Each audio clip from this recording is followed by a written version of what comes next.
sambil merokok. Ini tadi saya menampakkan atau memperlihatkan wayang Ponokawan yang namanya Petruk ini seperti ini. Adik-adik ini kok yang belum kenal wayang, ini yang namanya Petruk Kantong Bolong atau Petruk Udawala. Ini wayangnya. Nah, ini wayang.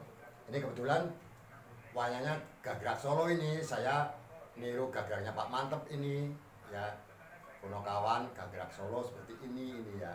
Kalau yang Banyumas beda lagi, nggak seperti ini ya. Ini. Nah, nanti kita kasih tahu bedanya Solo dengan Banyumas ya. Ini contoh.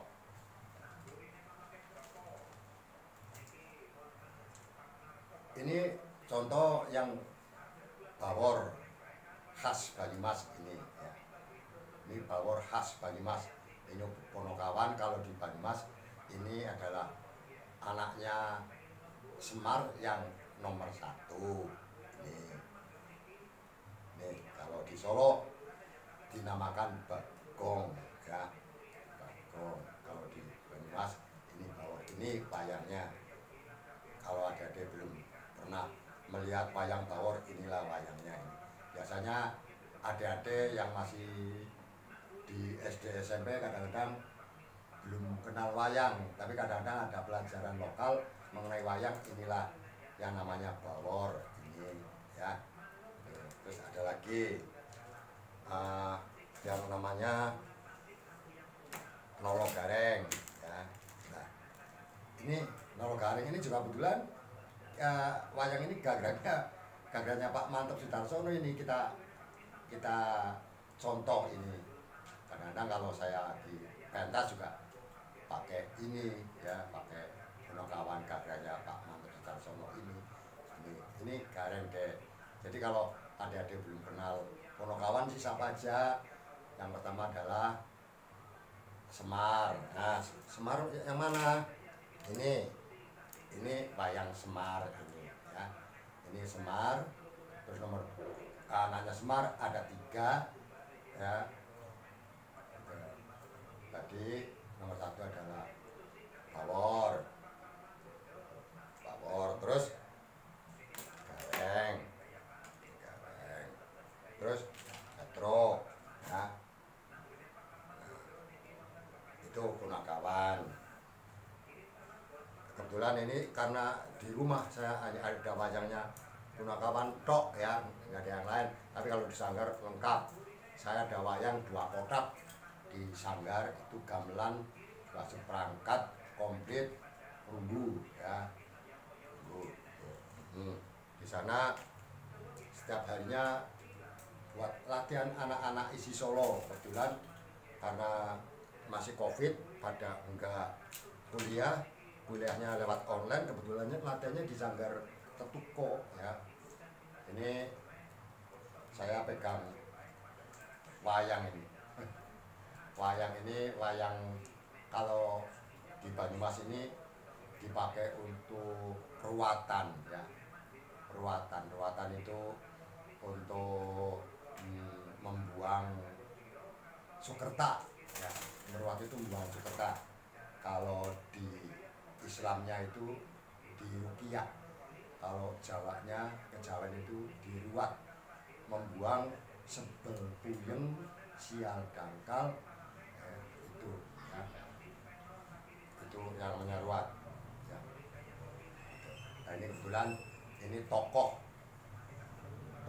Komo Salah ya, yang nantinya ini menjadi Bathara Kala yang senang makan manusia ya. Ini tokoh yang kurang baik ya. Ini Komo Salah, saya katakan lagi tokoh yang kurang baik, namanya ya Komo Salah. Jadi Komo yang salah ya, Komo yang jatuhnya salah. Nah, ini karena Komo yang jatuhnya di samudra ya, hanya dinamakan Komo Salah. Ini contohnya. Nah, Ponokawan itu selalu mengikuti satria yang seneng topo broto, seneng lelono broto, topo broto. Arung Banyumas ngomong oke angel. Sing seneng tapak lah, contohnya Arjuna, ya, Janoko lah ya, itu selalu diikuti Ponokawan. Kalau di hutan-hutan itu selalu diikuti oleh Ponokawan. Ponokawan, pono itu ngerti, kawan itu hadir, teman. Jadi seorang pengikut yang ngerti terhadap teman, seorang teman yang tahu pada kendaraannya, ya, itu sebelumnya itulah ya. Nanti kita sambung lagi. Jadi, terus tadi soal asal usul wayang tadi, kita sambung lagi. Bagaimana sih untuk pengembangan masa sekarang atau era zaman sekarang ini? Kalau era zaman sekarang, wayang ini kalau saya katakan sudah berapa persen yang sudah tidak menggemari wayang lagi. Karena apa?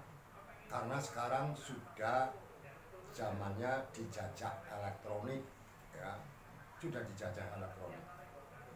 Jadi orang itu sekarang malas nonton wayang, cukup mendengarkan di HP atau cukup melihat di HP. Gitu. Jadi sekarang kita nonton wayang kadang-kadang kita lihat HP aja lah, ada streaming, kita lihat nonton di HP. Nah, era sekarang ini boleh dikatakan kalau yang tidak kuat-kuat temenan terhadap budaya, yang tidak cinta sekali sama budaya, ya udah ludes. Tapi seperti saya, karena cinta terhadap budaya, saya pertahankan budaya wayang ini. Ya, maaf, bukan saya sedang apa itu, sedang sokan. Saya tempatnya itu strategis sekali karena saya dekat kampus UMP, ya. Kalau orang yang istilahnya tidak mempertahankan budaya, sanggar saya kita buat untuk kos-kosan itu setiap bulan pasti mendapatkan uang. Tapi saya tidak, saya pertahankan, saya punya tempat tetap kita jadikan sanggar, saya namakan sanggar Petruk itu. Tetap kita pertahankan budaya kita, jangan sampai hilang. Saya demi Allah mempertahankan budaya wayang jangan sampai hilang. Itu. Jadi saya tidak mata duitan istilahnya.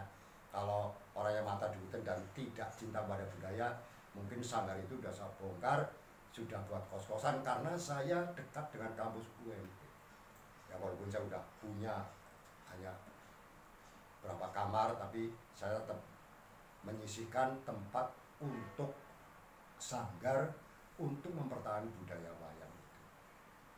Nah, dalang-dalang sekarang yang mau nanggap wayang sekarang adalah orang-orang yang di gunung-gunung. Maaf, saya ngomong di gunung-gunung karena yang senang wayang itu sudah orang desa-desa yang naik turun. Saya karena kan saya menyewakan, jual jasa, menyewakan gamelan wayang, sound dan sebagainya. Saya itu sudah kemana saja, naik gunung, temurun gunung, ya. Alhamdulillah armada saya walaupun armada tua tapi masih sanggup. Dengan adanya COVID ini, alat saya tidur selama COVID, ya. Jadi sama sekali tidak ada masukan, tapi alhamdulillah saya masih tetap semangat terhadap budaya, semangat terhadap seni pedalangan.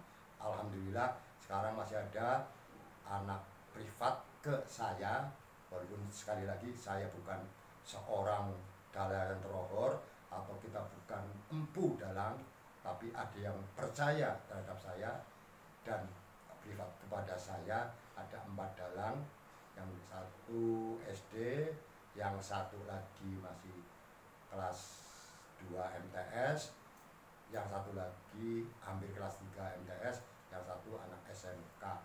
Itu yang masih masih kita geluti sampai sekarang.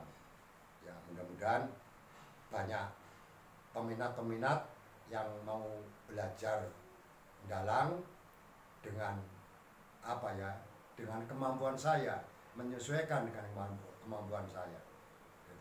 Karena saya hanya apa ya istilahnya, tidak digeluti sekali, tapi memang saya senang terhadap wayang dan saya sedikit punya ilmu pedalangan, itu aja.